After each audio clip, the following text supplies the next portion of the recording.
అండరాక్షసుడు చందమామ కథ. స్వర్ణగృహ రాజనగరంలోని రాజోద్యానంలో ఒక ఉదయం ఒక పెద్ద గుడ్డు వెలిసింది. తోటమాలీలు దాన్ని చూసి వెళ్ళి రాజుగారితో చెప్పారు. రాజుగారు దాన్ని తన భవనానికి తెప్పించాడు. అది రోజురోజుకు పెరిగి త్వరలోనే మనిషి అంత ఎత్తు అయ్యింది. అందులో నుంచి ఒక చిన్న రాక్షసుడు బయటకు వచ్చాడు. రాజుగారు వాణ్ణి చూసి ముచ్చటపడి వాణ్ణి అంతఃపురంలోనే పరిగణించాడు. అయితే వాడు రోజుకు 2-3 అంగుళాల చొప్పున పెరుగుతూ చూస్తుండగానే 7-8 అడుగుల ఎత్తుకు పెరిగాడు. రాక్షసుడు తిన్నంత తిండి పెట్టడానికి రాజుగారు సిద్ధంగానే ఉన్నాడు. కానీ రాక్షసుడు మనుషుల్ని చంపి తినే ప్రయత్నాలు చేశాడు. వాణ్ణి అదుపులో ఉంచడానికి 10-12 మంది సాయుధ భటులను రాక్షసుడి వెంట ఉంచవలసి వచ్చింది. కానీ రోజులు గడుస్తున్న కొద్దీ భటుల సంఖ్య పెరిగిపోతున్నది. అందుచేత రాజుగారు రాక్షసుని నిర్బంధంలో పెట్టి ఉంచవలసి వచ్చింది. కానీ అందువల్ల రాక్షసుల్లో రాక్షస లక్షణాలు మరింత హెచ్చాయి. వాడు రంకెలు పెట్టి గోడలు విరగదన్ని నానా హంగామా చేయటం మొదలుపెట్టాడు. రాజుగారు స్వయంగా వచ్చి వాడితో, ఒరే బాబు, నిన్ను క్షణంలో చంపించగలను. కానీ చంపడం నాకు ఇష్టం లేదు.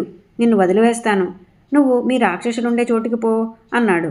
రాక్షసుడికి రాజుగారంటే కొంత గురి ఉన్నది. వాడు ఆయనతో, నన్ను విడిచిపెట్టండి, నేను మీ దగ్గరే ఉంటాను, ఎక్కడికి పోను అని మారాన్ చేశాడు. రాజుగారికి ఏం చేయడానికి పాలుపోలేదు. ఈ పరిస్థితిలో రాజుగారి ఆస్థాన ఇంద్రజాలికుడు రాజుగారికి ఒక చిన్న కిటుకు చెప్పాడు. రాజుగారు రాక్షసుడి వద్దకు మళ్ళీ వెళ్ళి, ఒరే, నీకు ఒక చిన్న పరీక్ష పెడతాను. ఆ పరీక్షలో నెగ్గితే నిన్ను స్వేచ్ఛగా వదిలేస్తాను. పరీక్షలో నువ్వు నెగ్గకపోతే నువ్వు మా దేశం విడిచిపెట్టి మీ రాక్షసులుండే చోటుకి వెళ్ళిపోవాలి అన్నాడు. ఏమిటా పరీక్ష అన్నాడు రాక్షసుడు. చాలా చిన్న పరీక్ష. కోడిగుడ్డును భోజనాల బల్ల మీద నిలువుగా నిలబెట్టాలి. నువ్వు నిలబెట్టగలిగితే మా రాజ్యంలోనే తిరగవచ్చు. నిలబెట్టలేకపోతే దేశం విడిచిపోవాలి. సమ్మతమేనా అన్నాడు రాజు. నేను అసలే అండరాక్షసుణ్ణి. అండాలు నేను చెప్పినట్లు వింటాయి. పరీక్ష పెట్టండి అన్నాడు రాక్షసుడు. మాట తప్పవు కదా అని రాజు అడిగాడు. అండరాక్షసులు ఎన్నడూ మాట తప్పరు అన్నాడు రాక్షసుడు గర్వంగా. రాక్షసుని విడుదల చేసి రాజుగారింటికి తెచ్చారు. భోజనాల బల్ల దగ్గర రాక్షసుడు ఒకవైపున, రాజుగారు ఇంకొక వైపున కూర్చున్నారు.